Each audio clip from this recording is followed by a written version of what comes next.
5, 4, 3, 2, 1. And we have liftoff of Antares with the Orbit 3 mission delivering Cygnus on its third CRS mission to the ISS. Got main engines at 108%. Avionics power nominal.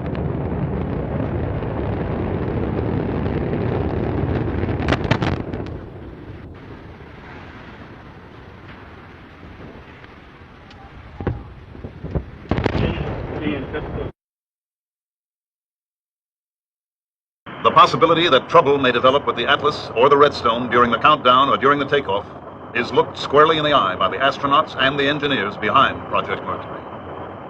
This booster was not a Mercury vehicle, but imagine the worst possible situation for the astronaut, that his capsule is now mounted on top of this Atlas.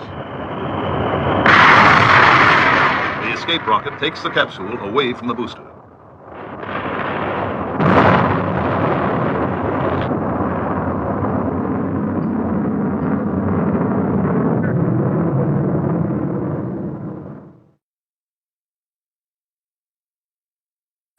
Neuf, 8, 7, 6, 5, 4, 3, 2, unité, feu. Allumage.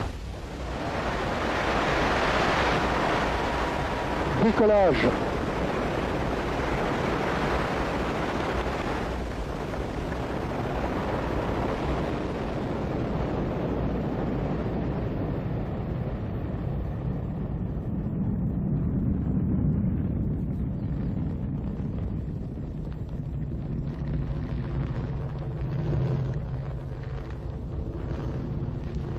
Tous les paramètres propulsifs sont normaux et la trajectoire est normale. 37 seconds into the launch, the onboard computers decided 501 was 90 degrees off course.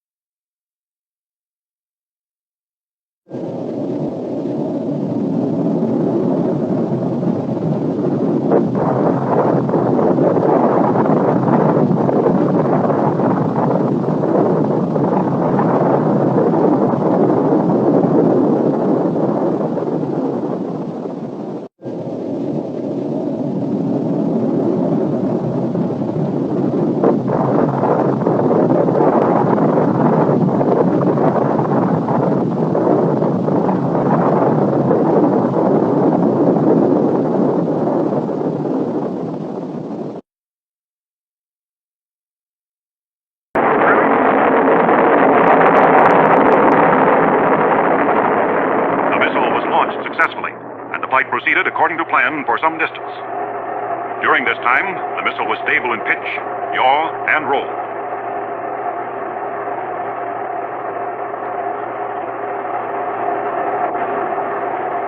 Then a failure occurred involving one engine.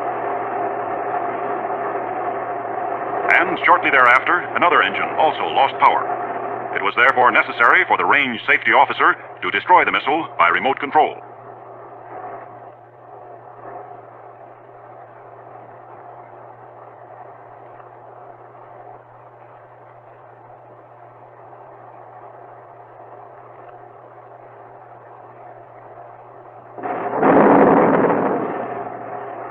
Debris from the missile fell on the test base and in the sea just offshore from the base.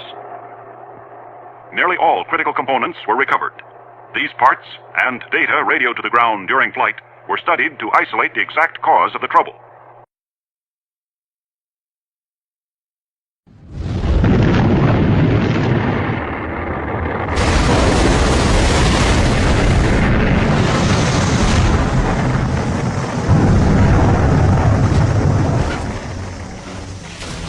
One in 5 Titan rockets fail. Tough odds if you're a rocket man. Minus 10, 8, 7, 6, 5, 4, 3, 2, 1. Ignition sequence start and liftoff of the SpaceX Falcon 9 rocket, adding to the International Space Station access for future American rockets. And Falcon has cleared the tower. Stage 1 propulsion is nominal.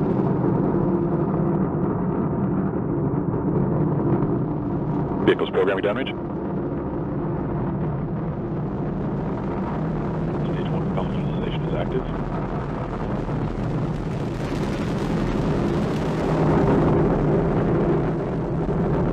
Power and telemetry nominal.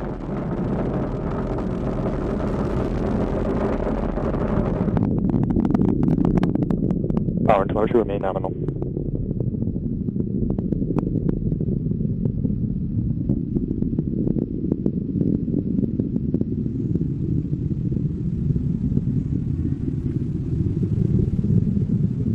Impact chill has begun. T plus 2 minutes. Altitude 32 kilometers. Speed 1 kilometer per second. Downrange distance 13 kilometers.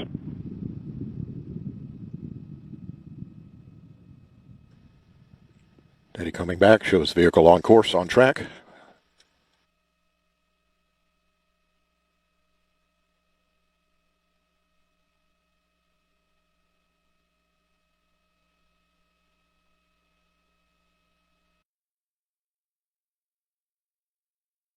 After nearly a year's delay posed by its liquid hydrogen fuel, the mighty Centaur is on its pad at Cape Canaveral for a maiden flight. It is to be boosted into space by an Atlas for a 15-minute flight, a flight scheduled to study the performance of the temperamental hydrogen fuel. The Centaur is designed to put a payload of more than a ton on the moon or 1,000 pounds in the vicinity of Mars or Venus. The first few seconds of the shoot go without incident. The Centaur climbs to 30,000 feet, then malfunction.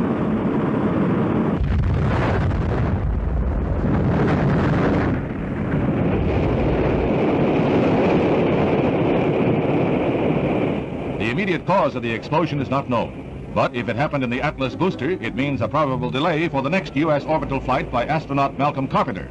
Long-lens cameras capture pieces of the wrecked missile falling into the sea, falling like a wounded bird. However, in the race for space, scientists find progress in every failure.